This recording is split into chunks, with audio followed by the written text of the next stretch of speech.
కుమారుడైన యేసుక్రీస్తు వారి యొక్క రక్తాన్ని ప్రోక్షించండి. మీ పరిశుద్ధాత్మ సంచారం దయచేయండి ప్రభువా.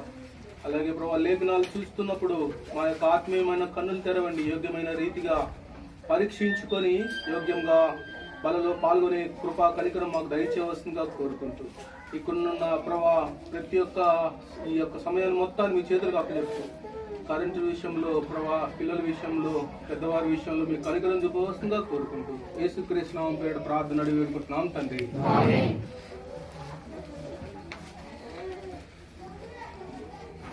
ఆరాధన చేసిన తర్వాత చాలా గంభీరమైనటువంటి సమయం, చాలా గంభీరం. ఎందుకంటే ఇటువంటి మన డినామినేషన్లో ప్రత్యేకంగా హెబ్రోన్ డినామినేషన్లో ప్రత్యేకంగా బక్సింగ్ అంకుల్కి ఇచ్చినటువంటి ఈ యొక్క దర్శనంలో వెరీ పెక్యులర్ అంటే చాలా విలువైన సమయం ఇది. ఏంటి సమయం అంటే బల్లలో పాల్గొనటం అంటే మీరు అనుకోవచ్చు కదా ఇక్కడ ఈ రొట్టె ద్రాక్షరసం అని.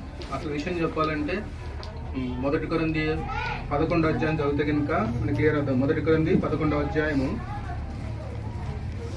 1 కొరింథీ 11వ అధ్యాయము 23 నుంచి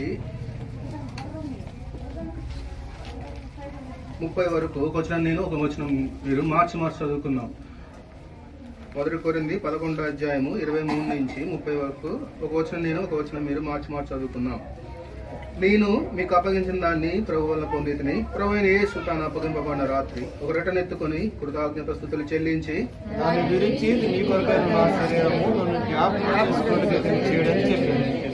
ఆ ప్రకారమే భోజనమైన పిమ్మట ఆయన పాత్రను ఎత్తుకొని ఈ పాత్ర నా రక్తం వలన కొత్త నిబంధన, మీరు దీనిలోని త్రాగునప్పుడల్లా నన్ను జ్ఞాపకం చేసుకున్నట్టుగా దీనిని చేయడం చెప్పాను.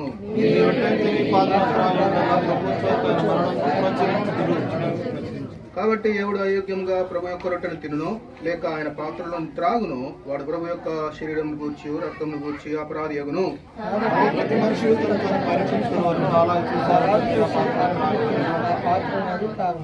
ప్రభు శరీరం అని వివేచింపక తిని త్రాగువాడు తనకు శిక్షా విధి కలుగుటకే తిని తాగుచున్నాడు.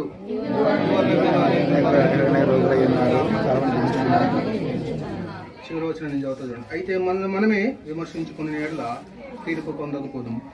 ఒక్కొక్క వచనము ఒక్కొక్క మెసేజ్ రూపంలో చెప్పచ్చు.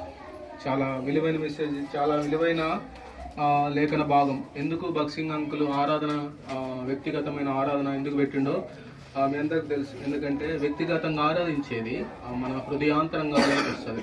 ఇందాక మా నాన్న ఒక ఎగ్జాంపుల్ చెప్పినప్పుడు నాకు నిజంగా చాలా బాధ అనిపించింది. అంటే నేను పుట్టేటప్పటికి మా నాన్నంతా వెలిసేటప్పటికే జాబు, నాకు కష్టం ఏం తెలియదు. నేను ఎప్పుడు కూడా హార్డ్ వర్క్ చేయలే. నిన్న 2 పనులను పెట్టి కొన్ని పనులు చేపిస్తాను ఇంట్లో. వాళ్ళు బెంచీలు పైకి మోసుకెళ్ళి కొన్ని కర్రలు మా నాన్న ఇట్లా చూసిన ఛాన్సేపు చూసిన తర్వాత కూలీలకు డబ్బులు ఇచ్చిన తర్వాత కళ్ళమ్మటి కొద్దిగా నీళ్ళు తిరుగుతూ రేపు చిన్నప్పుడు ఈ కట్టలు మోయడానికి 3 రూపాయలు తీసుకునేవాడిని. ఆ 3 రూపాయలు ఇంటికి తీసుకెళ్ళేవాడిని. అంత కష్టపడ్డాను నేను. అప్పుడు అనిపించింది నాన్న ఇప్పుడు అనుభవిస్తున్న ఈ ఇంత గొప్ప ఇదంతా ఎక్కడిది నాన్న అంటే దేవుడిచ్చింది కదా, దేవుడిచ్చింది. అందుకే దేవుణ్ణి ఆరాధించాలి అంతే. ఇప్పుడు పడుకోవడానికి ఏసీ, బయట తిరగడానికి కారు. ఇప్పుడు బస్సులో పోడు, హైదరాబాద్ పోవాలంటే కారు కావాలి, దానికి ఒక డ్రైవర్. ఇవన్నీ లగ్జరీలు ఎక్కడి నుంచి వచ్చినాయంటే అది మనిషిని కష్టం కాదు. దేవుడు అద్భుతంగా భయంకరమైన పాపం నుండే అన్ని బయటికి పడేసి ఈరోజు ఇంత మంచిది ఇచ్చేసరికి నాకు అనిపించింది ప్రభు నిజమే గోనెపట్ట వస్త్రం కట్టుకోవాల్సిన వాళ్ళం మేము, కానీ నువ్వు నాకు ఎట్లాంటి ఇచ్చినావు? మంచి వస్త్రం ఇచ్చినావు. ఎట్లా మౌనంగా నేను ఉండగలను? ఇట్లాంటి మౌనంగా ఉండకుండా మన యొక్క హృదయాంతరంగం నుంచి చేయగలిగే ఆరాధన హెబ్రోన్ ఫెలోషిప్లోనే ఎక్కువ కుదురుతుంది. అన్ని చోట్ల ఇట్లాంటిది కుదరదు. ఇది అయిపోయిన నెక్స్ట్ ఏంటంటే యోగ్యంగా బలలో పాల్గొనాలి. అందుకే కొన్ని వచనాల్లో ప్రభు శరీరం అని వివేచింపక తిని త్రాగువాడు అంటే ప్రభు శరీరం అని తెలిసిన తర్వాత నువ్వు దాంట్లో చేయేసినావు అనుకో, యోగ్యంగా చేయకపోతే ఏమవుతుంది? ఇది నాకు జరిగింది నేను చెప్తా. ఇంటర్మీడియట్ తర్వాత మా నాన్న టార్చర్ భరించలేక ఇంకా పొద్దాకలు చచ్చిరా అంటాడు, సాగు కొడుతుందని ఇంకా అర్థమైపోయింది. అందులో ఆ మధ్యలో కొత్త సేవకుడు ఒక ఆయన వచ్చిండు. వాళ్ళ అబ్బాయి నేను క్లాస్మేట్స్. ఆ సేవకుడు ఎట్లా అంటాడు, మధుబాంగులు ఎప్పుడు కళ్ళన్నీ మా మీదే ఉండేటి. బల్ల తీసుకుంటాడా, ఆరాధన చేస్తున్నా. ఆరాధన చేయడం కూడా వచ్చి యాక్టింగ్ ఆరాధన కూడా చేయగలుగుతాం. ఎందుకంటే ఆరాధన ఎట్లా స్టార్ట్ చేయాలి, ఎట్లా ఎండ్ చేయాలి, వాక్యంలో 4-3 మాటలు పట్టుకుని ఆరాధన చేసేయచ్చు. బల్లలో చేస్తున్నా లేదో కూడా చెక్ చేసేవాడు. ఈ బల్ల తయారు చేసేది మా ఇంట్లోనే తయారు చేస్తాం. మన పొద్దున్న స్నానం చేసుకొని స్నానం మంచిగా నీట్గా స్నానం చేసి వెంటనే ఫస్ట్ బల్ల రొట్టె చేసేవాడు. అది ఎంతెంత పర్సంటేజ్ కలుపుతాడు, దాంట్లో నూనె ఎంత కలపాలి, చక్కెర ఎంత కలపాలి, నీళ్ళు ఎంత కలపాలి, గోధుమ పిండి ఎట్లా వేస్తాడు, అది ఎట్లా కలుస్తాడో కూడా నాకు బాగా తెలుసు. మన ముందు తెలిసిందే కదా, మనకు తెలియదా అనుకునేవాడిని. అయితే ఊకే అంకుల్ చూసి బలలో చేసిన అని అడిగేటోడు. ఎక్కువ చర్చిలోనే ఉంచేవాడు మమ్మల్ని. చర్చికి రాకపోతే అమ్మడే ఫోన్ చేశాడు, దర్శనం ఎక్కడ ఉన్నావు, మందిరానికి రా. పడుకునేది కూడా ఆయన పక్కన పడుకోబెట్టుకునేవాడు. కాలు మీద వేసినాయేమనేటోడు, అంత ప్రేమ చూపించేవాడు. ఆయన ప్రేమకి భయపడి బలలో చేస్తే ఏమవుతుంది, ఆయన చూస్తాను కదా, నాకు తెలిసిందే కదా చేసేది మా నానే. ఆ ద్రాక్ష రసం ఏ క్వాంటిటీ కలుపుతాడో కూడా నాకు తెలుసు, ఎంత చక్కెర వేస్తాడో కూడా నాకు తెలుసు అని చెప్పి నేను కూడా మెల్లగా దొంగతనం చేయడం స్టార్ట్ చేశాను. తెలిసి తింటాం, అది ఎలా చేయాలో తెలుసు. చేయెత్తితే అర్థమైపోద్ది, చేయెత్తితే మనము కరెక్ట్గానే పాల్గొంటున్నాం అనే కదా మీనింగ్. నేను ఒకసారి తింటే ఒకటే సంవత్సరంలో 2 సంవత్సరాలు 5 సార్లు టైఫాయిడ్ వచ్చింది. నాకు అర్థం కాదు ఎందుకు టైఫాయిడ్ వస్తుంది. అప్పుడు అర్థమైంది, ప్రభు శరీరం అని వివేచింపక దాంట్లో చేస్తే ఏమవుతుంది అంటే, అందులో చాలా మంది మీరు రోగులై ఉన్నారు, బలహీనులు, కొంతమంది నిద్ర అనేది ఆత్మీయ స్థితి. రోగం ఖచ్చితంగా వస్తుంది, ఖచ్చితంగా నువ్వు శిక్ష పడతావు, శిక్ష పొందుతావు. అంటే మరి మీకు ఇంకో డౌట్ రావచ్చు, మరి వేరే డినామినేషన్స్ లో సంపక్తం లాగిస్తారు అంటే వాళ్ళకు ప్రభు శరీరం అని వివేచన లేదు. రెండింటి తేడా అబ్జర్వ్ చేయాలి. ప్రభు శరీరం అని నువ్వు వివేచించి కనుక దానిలో చేసావు అనుకో, కండమినేషన్, శిక్షకు గురేదో. అది శరీరం మామూలు చపాతీ, అది శరీరం కాదు. చపాతీ అని తింటే అది నువ్వు దానికి రానట్టే. అలా మీరు ఎప్పుడైనా కానీ బల్లలో చేయి వేసేటప్పుడు అది ప్రభు శరీరం అని సోయిలో ఉండాలి. వివేచన అర్థం కాలే కానీ తెలంగాణ ఆంధ్ర లాంగ్వేజ్ సోయిలో ఉండాలి, అంటే జాగ్రత్తగా చేయాలి. అలా ఈరోజు కొన్ని విషయాలు చూసుకున్నాం. యోహాను రాసిన సువార్త 2వ అధ్యాయం. యోహాను రాసిన సువార్త 2వ అధ్యాయం మొదటి నుంచి కొన్ని వచనాలు నేను చదువుతా, మీరు చూడండి. అందుకని చాలా మందికి బైబిల్ చూడడం కుదరదు కాబట్టి నేను చదువుతా చూడండి. యోహాను రాసిన సువార్త 2వ అధ్యాయం మొదటి వచనం నుంచి 11 వచనాలు నేను చదువుతా చూడండి. 3వ దినమున గలిలయలోని కానాను ఊరిలో ఒక వివాహం జరిగెను. యేసు తల్లి అక్కడుండెను. యేసును ఆయన శిష్యులను ఆ వివాహమునకు పిలువబడి ద్రాక్షారసమైపోయినప్పుడు యేసు తల్లి వారికి ద్రాక్షారసం లేదని ఆయనతో చెప్పగా, యేసు ఆమెతో, అమ్మ, నాతో నీకేమి, నా సమయం ఇంకా రాలేదనను. ఆయన తల్లి పరిచారకులను చూచి, ఆయన మీతో చెప్పునది చేయడం చెప్పారు. యూదుల శుద్ధీకరణ చట్టం ప్రకారం 2-3 తూములు పట్టు 6 జాతి బాణలు అక్కడ ఉంచబడి ఉండెను. యేసు ఆ బాణలు నీళ్లతో నింపుడని వారితో చెప్పగా, వారు వాటిని అంచుల మట్టికి నింపిరి. అప్పుడైన వారితో, మీరిప్పుడు ముంచి విందు ప్రధాని యొద్దకు తీసుకొని పోండి అని చెప్పగా, వారు తీసుకొని పోయిరి. ఆ ద్రాక్షారసం ఎక్కడి నుండి వచ్చును, ఆ నీళ్లు ముంచి తీసుకొని పోయిన పరిచారకులకే తెలిసినది గాని విందు ప్రధానికి తెలియకపోయాను. కనుక ద్రాక్షారసమైన నీళ్లు రుచి చూసినప్పుడు ఆ విందు ప్రధాని పెండ్లి కుమారుని పిలిచి, ప్రతివాడును మొదట మంచి ద్రాక్షారసం పోసి, జనులు మత్తుగా ఉన్నప్పుడు జబ్బు రసము పోయెను. నీవైతే ఇదివరకు నువ్వు మంచి ద్రాక్షారసం ఉంచుకొని ఉన్నావని అతనితో చెప్పాను. గలిలయలోని కానాలో యేసు ఈ మొదట సూచక్రియను చేసి తన మహిమను బయలుపరిచను. అందువలన ఆయన శిష్యులు ఆయనందు విశ్వాసం ఉంచిరి.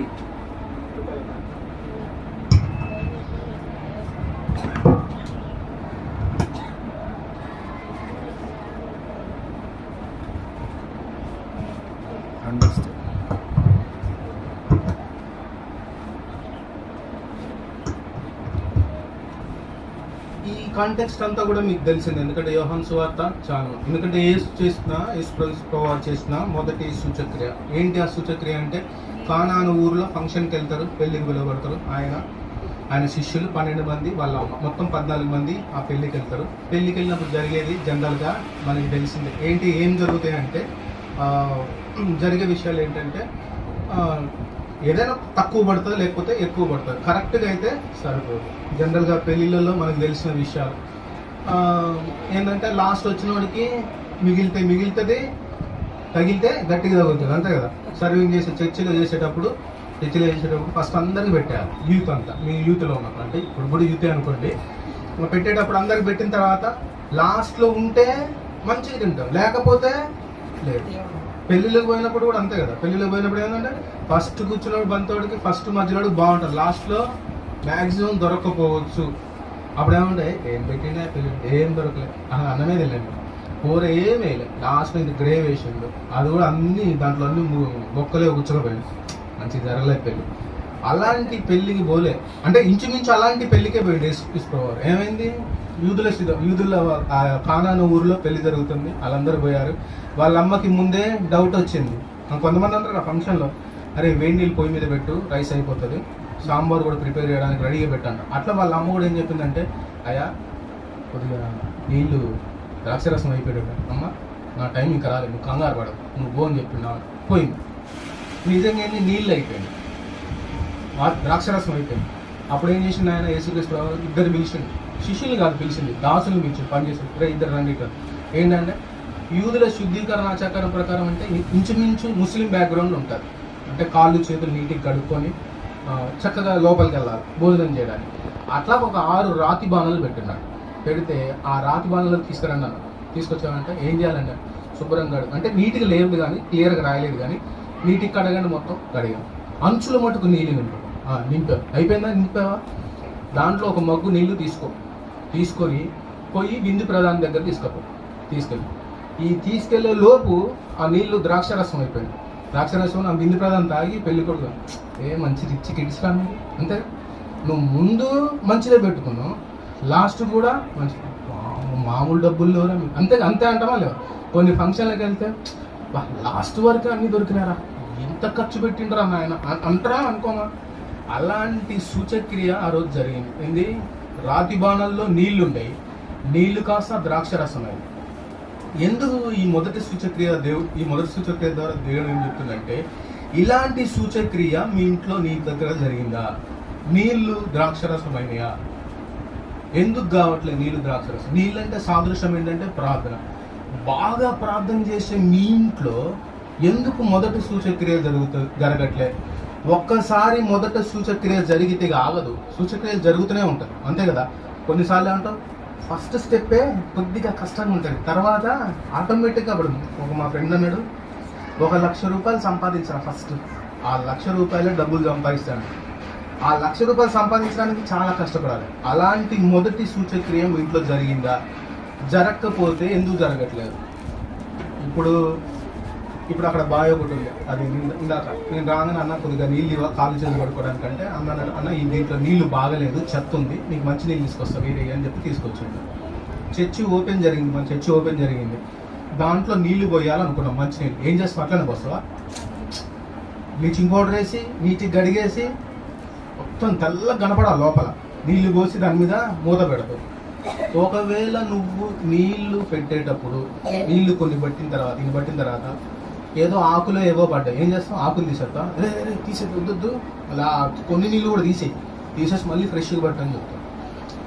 ఎప్పుడైతే నువ్వు ప్రార్థన జీవితం, ఎప్పుడైతే నువ్వు మంచిగా ఆరాధన చేస్తున్నావు, రక్షణ పొందినావు, ఆరాధన చేస్తున్నావు, ప్రార్థనల లైఫ్ స్టార్ట్ చేస్తుంటే నీ ప్రార్థన ఎందుకు సక్సెస్ కావట్లే?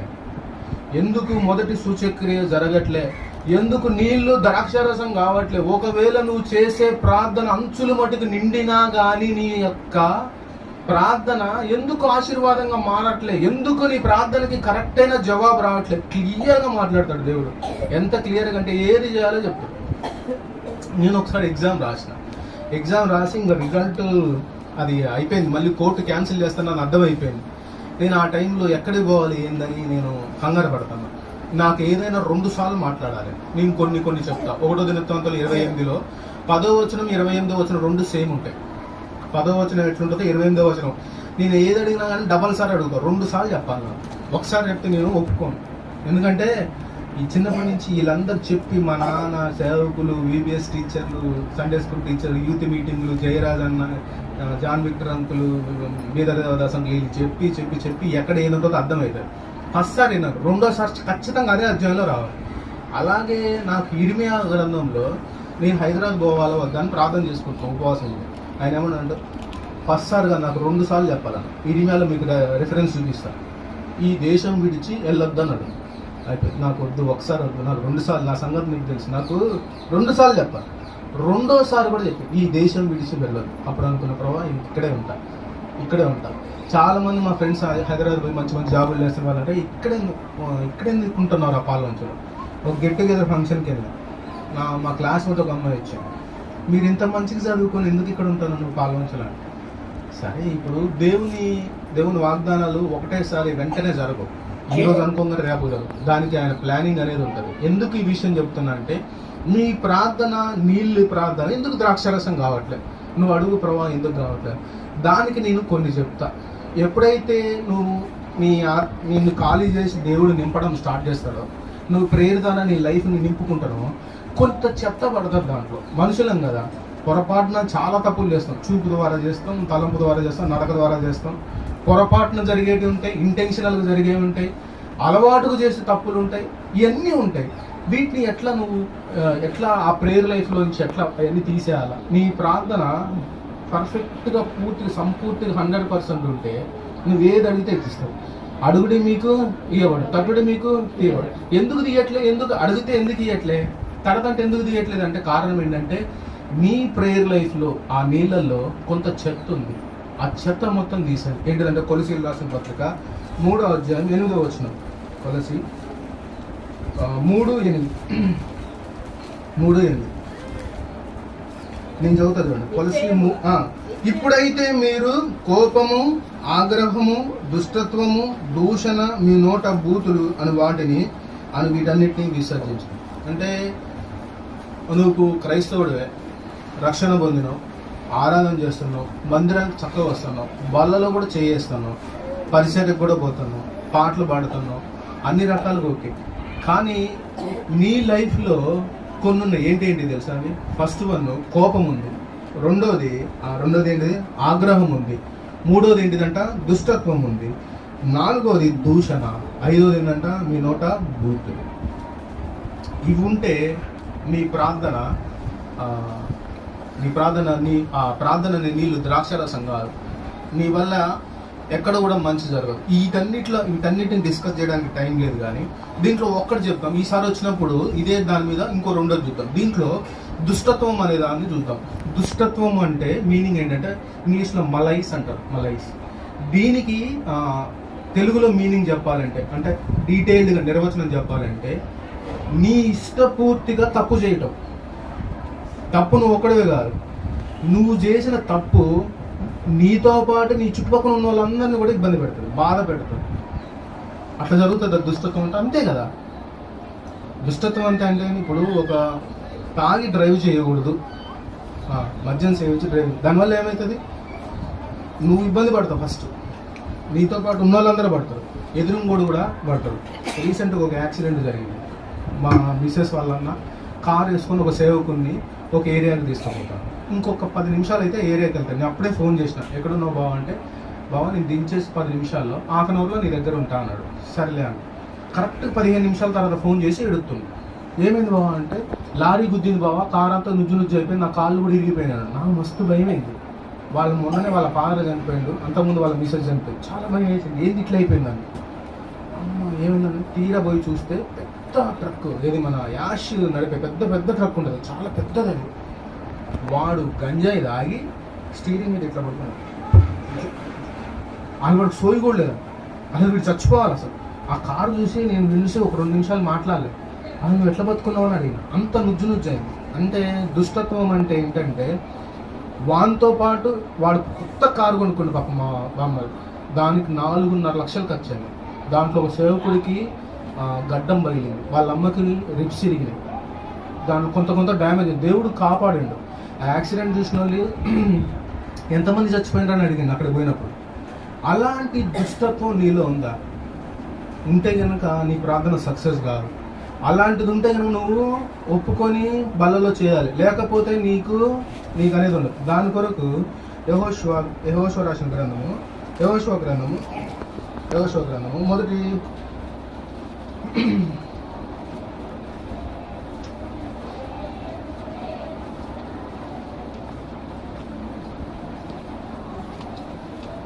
6వ అధ్యాయము 18వ వచనం నేను చదువుతాను. 18-19 నేను చదువుతాను. శపింపబడిన దానిలో కొంచెమైనను మీరు తీసుకొని ఎడల మీరు శాపగ్రస్తులై ఇశ్రాయేలుల పాలమునకు శాపము తెప్పించి దానికి బాధ కలుగు చేదురు కనుక శపింపబడిన దాన్ని మీరు ముట్టకూడదు, వెండియు బంగారు ఇత్తడి పాత్రలను ఇనుప పాత్రలను యెహోవాకు ప్రతిష్ఠితమగునని వాటిని యెహోవా ధనాగారంలో ఉంచవాలి. ఇదంతా మీకు తెలిసిన స్టోరీ, ఎందుకంటే మనకి బైబిల్ తెలియదు ఏం లేదు అంతే కదా. యెహోషువ స్టోరీ మనకు తెలియదా?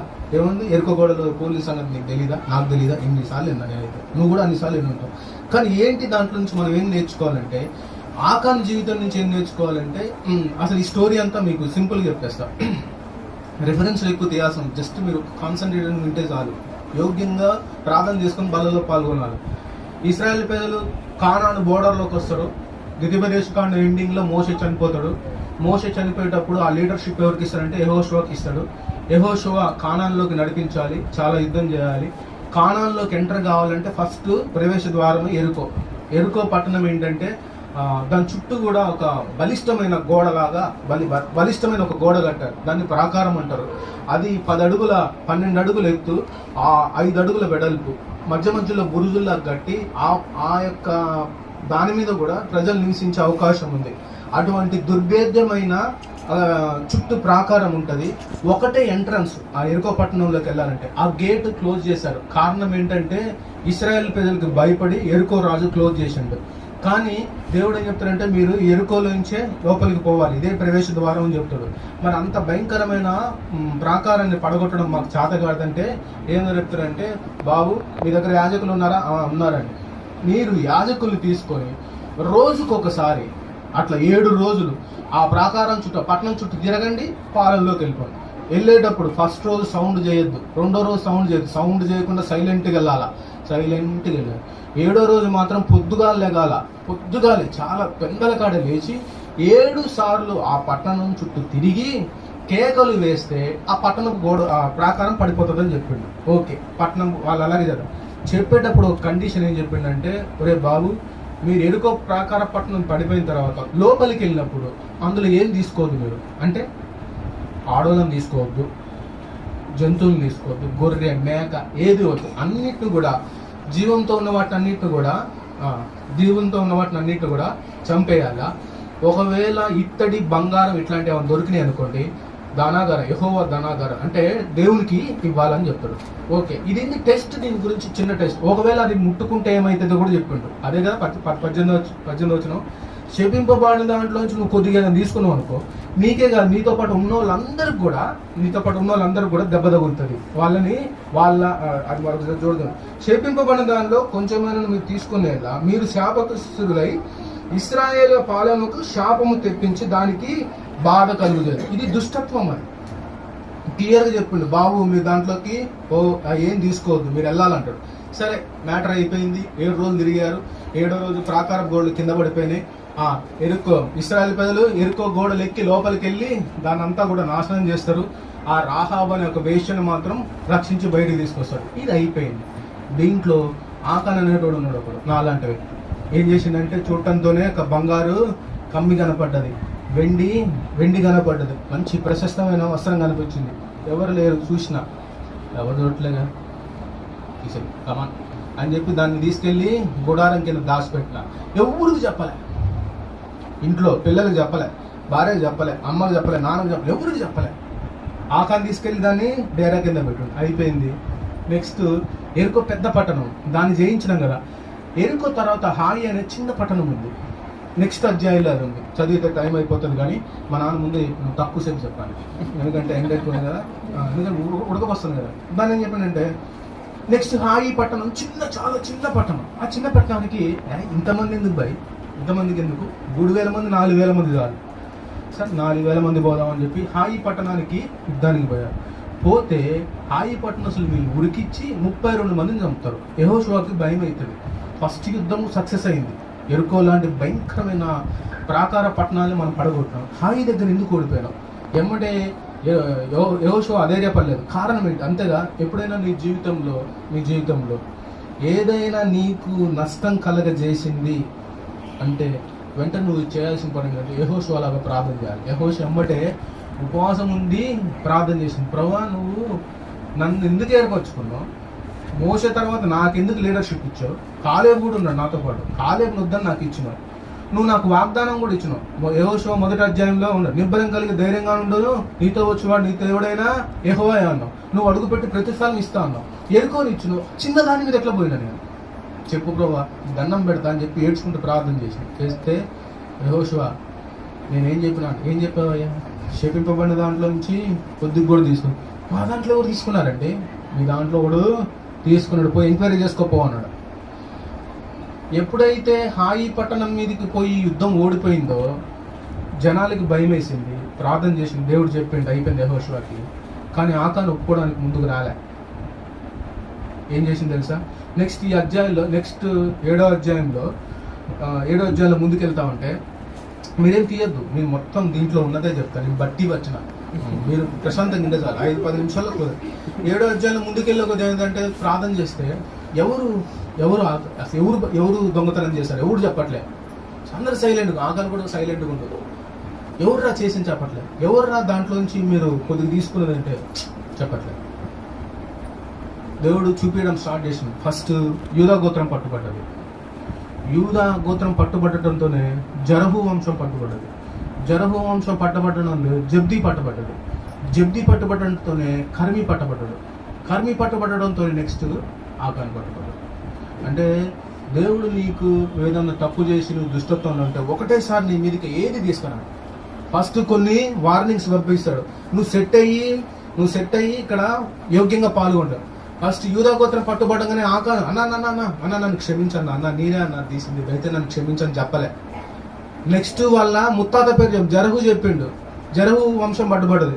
జరహు మా ముత్తాత జరహు, వీడికి ఆకానికి లోపల గుండెల్లో రైళ్లు పరిగెడుతున్నాయి కానీ చెప్పట్లే. ఎందుకు చెప్పాలి?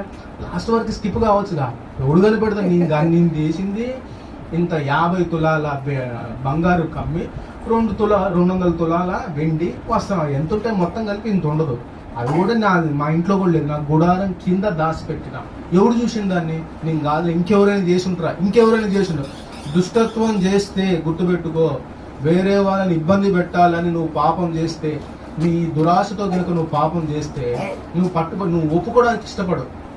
జరబు అయిపోయింది, జబ్ది అయిపోయింది, నెక్స్ట్ కర్మి, నెక్స్ట్ ఆకాను పట్టుబట్టుంది. యెహోషువ చెప్పిండు, నా కుమారుడు అసలు నువ్వేం చేసినావు నాయన అన్నాడు. అప్పుడు ఆకాను ఒప్పుకుంటాడు. ఏమన్నా తెలుసా? నేను చెప్పించమని దాంట్లోంచి ఒక 50 తులాల బంగారు కమ్మి తీసిన, 200 తులాల వెండి తీసిన, ఒక మంచి షీనారు వస్త్రం తీసిన. ఎక్కడ పెట్టినావు నాన్న అంటే, నాకు గుడారం కింద. నెక్స్ట్ యెహోషువ డైలాగ్ ఏం తెలుసా? ఆయన్ని తీసుకొచ్చిన తర్వాత, ఇశ్రాయేలీల ప్రజలను బాధ పెట్టడానికి నువ్వు ఎట్లా ఈ కార్యం పూనుకున్నావు? ఎట్లా సంఘంలో నువ్వు దుష్టత్వం చేసుకుంటూ బల్లలో ఎట్లా పాల్గొంటానో అని అడుగుతాడు దేవుడు ఈరోజు. అంతే కదా, నీతో పాటు నీ ఇల్లు సంఘం కూడా బాధపడుతుంటే నువ్వు దుష్టత్వం చేసి ఈజీగా బల్లలో ఎట్లా చేస్తావు ఒప్పుకోకుండా. బైబిల్ మొత్తంలో నాకు బాధ అనిపించే విషయం ఆకాందే. ఛాన్సార్లు నాకు ఈ మెసేజ్ నా తలంపుకు రాకముందు కూడా నాకు చాలా బాధ అనిపించింది. యెహోషువ రోజు చదివినప్పుడు ఆకాన్ చేసిన తప్పుకి ఆకాను వాళ్ళ అమ్మ, వాళ్ళ నాన్న, వాళ్ళ భార్య, వాళ్ళ పిల్లలు, వాళ్ళ గొడ్లు, వాళ్ళ గొర్రెలు, మేకలు అన్నిటిని ఒక దగ్గర తీసుకొచ్చి రాళ్లతో సాగుగొట్టి ఇంత అగ్నితో కాల్చి దాని దగ్గర ఇన్ని రాళ్ళకు దాని ఏంటంటే అది ఆకోరు. కారణం ఏంటి? అక్కడ బాధ ఉంది. అట్లెట్లా పాల్గొంటావు నువ్వు దుష్టత్వం చేసి? ఏం తెలియదని అనుకొని నీ మనసులో అయిపోయింది, ఇంకా నన్ను ఎవ్వడు చూడలేదు అనుకుంటే కుదరదు. అలా ఆ వాక్యం చదివినప్పుడు నాకు ఏడిసిన, ఎందుకు ఆకాన్ చేసిన తప్పుకి వాళ్ళ ఇంట్లో వాళ్ళందరూ ఎందుకు సఫర్ కావాలా? నేను చేసిన తప్పుకి నేను సఫర్ కావాలా? నేను ఏదైనా పాపం చేస్తే నేను అనుభవించాలా? నేను ఏదైనా పాపం చేస్తే, తప్పు చేస్తే నేను శిక్ష పడాలా? నేను మర్డర్ చేస్తే అన్న శిక్ష అనుభవిస్తాడా? నేను చేసిన తప్పుకి మా నాన్న అనుభవిస్తాడా? కుదరదు. కానీ ఆకాన్ చేసిన తప్పుకి ఇశ్రాయేల్ ప్రజలు కూడా నొప్పి కలిగింది. చాలా భయంకరమైన పాపం చేసింది, దుష్టత్వం. ఒకవేళ అట్లాంటి దుష్టత్వం ఉంచుకొని నువ్వు ప్రార్థన చేస్తే నీ ప్రార్థన ఎట్టి పరిస్థితుల్లో సక్సెస్ కాదు, గుర్తుపెట్టు. అసలు మీ ఇంట్లో సూచక్రియ జరగదు, ఇంకా అసలు ఆలోచన లేదు. నువ్వు అనవసరంగా బలలో పాల్గొంటామే. నాకు అప్పుడు అనిపించింది, దేవా నువ్వు కుమారుణ్ణి వెనకేయడానికి ఇది పడ్డు 40 సంవత్సరాలు సాధినం వాళ్ళని. కానాన్ ఎక్కడి నుంచో ఐగుప్తు నుంచి తీసుకొచ్చి కానాన్ వాళ్ళు వండుకోలే, ఒక్కరోజు కూడా వ్యవసాయం చేయాలి. 40 సంవత్సరాలు ఎరుకోకు ముందుకు వచ్చేంత వరకు కూడా వాళ్ళు మన్నా తిన్నారట. ఎరుకోకు ముందు వచ్చిన తర్వాత ఎరుకో దగ్గర ఆ సంవత్సరం ఆ దేశ పంట తిన్న తర్వాత అప్పుడు మన్నా అయిపోయిందంట. అంత ఘనంగా లైట్ ఇచ్చినావు. నైట్ పూట లైట్, పగలు పూట ఎండ, మనకైతే ఎండ కొట్టి ఉబ్బపోసింది, వాళ్ళకు ఉబ్బ లేకుండా మంచి చల్లగా మేఘం కింద తీసుకెళ్ళిండు. ఇంత ప్రేమించు నువ్వు ఆకార విషయంలో ఎందుకు ప్రభావ వాళ్ళ పిల్లల్ని గుర్తు రాలేదా అనిపించింది. ఎందుకు తెలుసా? హబక్కూకు రాసిన 1వ అధ్యాయం 13వ వచనంలో మొదటి చదివించింది, నీ కన్ను దుష్టత్వము చూడలేదు. ఆయన కన్ను దుష్టత్వం చూడదు, తట్టుకోలేడు ఆయన. నువ్వు చేసిన పాపానికి అలా నాకు అనిపించింది ప్రభావ, నువ్వు కోరాహుని నాశనం చేసినావు, కోరాహు పిల్లల్ని మాత్రం జ్ఞాపకం చేసుకో. అందుకే కీర్తనలో చాలా కీర్తనలు కోరాహు పిల్లలు రాసింది, కోరాహు కుమారులు రచించింది. కానీ ఎక్కడ కూడా ఆకాను పిల్లలు రచించిన లేదు. ఆయనది ఏది గోత్రం? మళ్ళీ యూదా గోత్రం. యేసుక్రీస్తు ప్రభు వారు పుట్టబోయే గోత్రంలో పుట్టి అరే ఆకాను పేరు ఇంకా అదే లాస్ట్, ఇంకా అదే అక్కడితో అయిపోయింది. ఒకవేళ నువ్వు అట్లాంటి దుష్టత్వంతో కనుక ఏం కాదులే, ఎవరు చూడట్లేదు అనుకుంటే కనుక మీ ప్రార్థన సక్సెస్ కాదు. మీ ఇంట్లో సూచక్రియ జరుగుతుంది. సూచక్రియ నేను ఎన్ని టెస్టులు పెట్టినా మా నాన్నకు తెలియదు నేను పెట్టింది, మా ఎవ్వరు చెప్పను నేను పెట్టే టెస్టులు. ప్రతి టెస్ట్లో సూచక్రియ పాస్ కావాల్సిందే, లేకపోతే నేను ఆయన మీద నమ్మకం పోతున్నాను. ఎందుకంటే నేను కరుడు కట్టినా తీవ్రవాది, నువ్వు వాక్యం ఎట్లా చెప్పినా నేను దాన్ని నాకు అనుకూలంగా మార్చుకోగలుగుతా. నేను యూత్లో ఉన్నప్పుడు రక్షణ గురించి మాటలు చెప్తే ఇది నీకు కాదురా చెప్పేది మనసులో అనుకొని మైండ్ని ట్యూన్ చేసుకునేటోని. ఇది నీకు కాదు వాక్యం, నీకు కాదు, నువ్వు ఇప్పుడు వింటే కనుక అంత దుర్మార్గమైన మైండ్ నాది. అట్లాంటి దాన్ని నుంచి దేవుడు ఇటు కాపాడండి. ఇట్లాంటి దుష్టత్వం నుంచి నేను కాపాడలేడా? కథ నీకున్న ఒక్క పిచ్చింగ్ ఏం తెలుసా? మంచి విషయం తెలుసా? ఆయన నీతిగలన, ఆయన కోపం తొందరగా వస్తుంది, కానీ ఆయన ఆశీర్వాదం అంటే ఆయుష్కాలం ఉంటుంది, దయ ఆయుష్కాలం అంత ఉంటుందంట. ఏం చేయాలి ప్రభు? నేను ఈ రోజు నుంచి నేను బలలో పాల్గొనడానికి వెళ్తాను. బలలో నుంచి మనం ఇదే ప్రార్థన, ప్రభా నేను ఈ రోజు నుంచి బలలో పాల్గొంటాను కదా, ఇంకెన్నడూ కూడా నా వలన సంఘానికి కానీ నా వల్ల మా నాన్నకు కానీ మా అమ్మకి కానీ మా ఫ్యామిలీ వాళ్ళకి కానీ ఎవరు కూడా ఇబ్బంది పడద్దు. నా వల్ల దుష్టత్వము రాదు. మీకు విషయం తెలుసు, యోనా మంచోడా చెడ్డోడా? ఎట్లయితాడు? దేవుని మాట కూడా పోయి కాదా? నేనైతే మంచోడు కాదని అంట, అంతే కదా. యోనా మంచోడు కాదని నువ్వు అనుకుంటున్నావు కానీ కాదు. హెబ్రీ పత్రిక రాసినట్టు విశ్వాసం వీరు పట్టుకు యోనా లేడా? ఎందుకున్నాడు? వాళ్ళు ఎందుకు ఆయన ఎత్తి సముద్రంలో పడేసిండ్రు? వాళ్ళు ఎందుకు ఆయన పడవెక్కిండంటే, నెనివే పట్టణానికి పోయి సువార్త చెప్పమంటే చెప్పలేదు. నెనివే పట్టణానికి సువార్త చెప్పమంటే ఆయనకి ఇష్టం లేదు. ఎందుకు తెలుసా? నెనివే పట్టణస్తులు భయంకరమైన మనుషులు అంట. వాళ్ళు గనక యుద్ధానికి ఏదైనా దేశం మీదకి పోతే ఆడవాళ్ళందరినీ చెరిపి చంపేస్తారంట, పిల్లగాళ్ళందరినీ చంపేస్తారంట. ఫస్ట్ మగవాళ్ళందరూ చంపి తలలు బాడీలు అన్ని సపరేట్ చేసి కుప్పలు పోతారంట. కుప్పలు వాళ్ళు వచ్చి ఏదైనా దేశానికి యుద్ధానికి పోతే దాన్ని శ్మశానం చేస్తారంట, ఒక్కడు కూడా మిగలదంట. ఆడవాళ్ళను ఘోరంగా చేసి చంపారు. అట్లాంటి వాళ్ళకి సువార్త చెప్పమంటవా? యోనా పాయింట్ కరెక్టే, నాలాగా ఆలోచిస్తే ఎందుకు పోవాలనుకున్నా. అందుకే ఆయన సముద్రం లేచేటప్పుడు ఏమంటాడంటే, నేను భూమిని ఆకాశం సృజించిన దేవుని నమ్ముకున్నా, నన్ను తీసి సముద్రం లేడు. అట్లా నువ్వు చేయగలుగుతావా? ఒకవేళ అలాగ చేయలేకపోతే నీ దగ్గర నుంచి దుష్టత్వం నిజంగా అట్లాంటి యోనా లాంటి మంచి మనసు ఎవరికి ఉండదు. నిజమే భయంకరమైన. ఆయన మునిగిపోదు. సముద్రంలో పడితే చేపలు తింటాయి, సొరచేపలు తింటాయి, భయపడలే. నేను పోతే పోయిన కానీ ఆ షిప్లో ఉన్నాళ్ళు. దానివల్ల ఏమైంది? ఎప్పుడైతే యోనా సముద్రంలో పడవేయంగానే ఆ ఓడ్లో ఉన్న వాళ్ళందరూ ఏం చేసిండ్రు? ఉత్తిగా ఏం లేరే, యెహోవా దేవునికి బలులు అర్పించిండ్రంట. ఎవరు? నువ్వే నిజమైన దేవుడు. అప్పుడు వరకు సముద్రం అల్లకల్లోలం తుఫాన్ ఉంది, కాస్త ఏమైంది? నమ్మలే. ఒకవేళ మీ ఇంట్లో ఇటువంటి కనుక అద్భుతకరం జరగకపోతే ఆ దుష్టత్వం నీలో ఉన్నట్టే. మన కన్ను సహించలేదు. నాకంటే ఎక్కువ ఎవరు ఉండకూడదు, నాకంటే ఎక్కువ నేనే కనపడాలా. అలాంటి ఆలోచనతో ఉంటే నువ్వు గుర్తుపెట్టుకో, దేవుడిచ్చిన ఆశీర్వాదం ఏదైనా నువ్వు అనుభవించే లగ్జరీ. నత్తోళ్ళకి ఎవరికైనా జాబ్ వస్తుందా? నత్తి వాళ్ళకి ఏదన్నా నత్తోళ్ళకి ఎవరికైనా జాబ్ వస్తుందా? నేను కాలేజీలో చేస్తాను, కోట ఆయన ఓసీ బ్యాక్గ్రౌండ్. నత్తి సరిగ్గా మాట్లాడలేడు, మా అంత మాట్లాడలేడు. అప్పటికి నేను కేశవరావుని సొంత రక్షకుడుగా అంగీకరించాల. మామూలుగా మా నాన్నకు భయపడిపోయే చర్చిగా అంతే. ఎందుకంటే గునుగుతాడు, మామూలుగా ఉండదు, టార్చర్ పెడతానని పోయేవాడిని. కాలేజీలో పోతాను, ఆయన పేరు ఏదో ఉంది చక్రపాణి.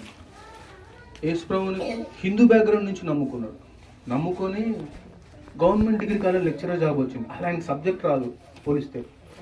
అన్న నువ్వు నత్తోడు, నీకు జాబ్ ఎట్లా వచ్చిందని నేను అనుకుంటున్నా. అప్పుడు అనుకున్న ప్రభావ నువ్వు ఇస్తేనే జాబ్, నువ్వు ఇస్తేనే బతకడానికి, లేకపోతే వేరే అవకాశమే లేదు. ఒకవేళ నీకు ఇచ్చిన లగ్జరీ, నీకు ఇచ్చిన ఇదంతా నీదనుకుంటే మాత్రం నువ్వు పోయి పప్పులో కాలేసినట్టే. నీది కాదు అది. నువ్వు దుష్టత్వానికి దూరంగా ఉండాలి. ఇప్పుడు అందుకే ఆకాన్ లాంటి సిచ్యువేషన్ నీకుందా. ఆకాన్ ఫస్ట్ ఎవరు అందరినీ నిల్చోబెట్టినప్పుడు చెప్పలే. ఫస్ట్ ఎవరు పట్టుబడ్డాడు? జరహు పట్టుబడ్డాడు, జబ్ది పట్టుబడ్డాడు. జరహు మునిమడవుడును, జబ్ది మనమడును, కర్మి కుమారుడైన ఆకాన్ క్లియర్గా రాయబడు. 7వ అధ్యాయం 2వ వచనం కిందనే ఉంటుంది. ఒకవేళ అట్లాంటి పొజిషన్లో కనుకుంటే మనకేంటంటే ఇంకా హ్యాపీ, ఇంకా మన కృపకాలంలో ఉన్నాం. జస్ట్ నువ్వు అక్కడికి వచ్చి క్షమించమని అడిగితే వెంటనే క్షమిస్తాడు. కొన్ని విషయాలు అనిపిస్తుంది దేవుని చూసి, ప్రభావ నువ్వు చాలా మంచోడు, ఎందుకంటే నేను తప్పు చేసి పొరపాటున ఇంటెన్షనల్గా తప్పు చేసిన, ప్రభావ నన్ను క్షమించి అంటే ఎమ్మడే క్షమిస్తాడు. అట్లాంటి క్షమాపణ గల హృదయంతో సరి చేస్తాడు. అందుకే 11వ అధ్యాయము 20 ప్రభు శరీరం అని వివేచింపకపోవడం తాగుతుంది అనుకో, శిక్ష ఇదే, ఖచ్చితంగా దెబ్బ పడతాడు. అందుకే ఇంకోటి ఏంటంటే, అన్న నా తప్పు నువ్వు చెప్పలేదు కదా, నీకంటే బెస్ట్ జడ్జి ఎవడు లేడు. అంతే కదా, మనం మంచి నీటి తయారై వచ్చినా లేదు, అద్దంలో చూసుకుంటూ సెల్ ఫోన్లో కెమెరా సెల్ఫీ పెట్టుకొని చూసి నేను మంచిగా ఉందా లేదో చూసుకుంటాం కదా. నీకంటే బెస్ట్ జడ్జి ఎవడు లేడు. తాను పరీక్షించుకొని, ఎవడు పరీక్షించుకొని, నేను పరీక్షించదు, తాను పరీక్షించుకొని యోగ్యంగా పాల్గొనాలి. దేవుడు అట్లా ఈ వాక్యాన్ని దీవించాడు.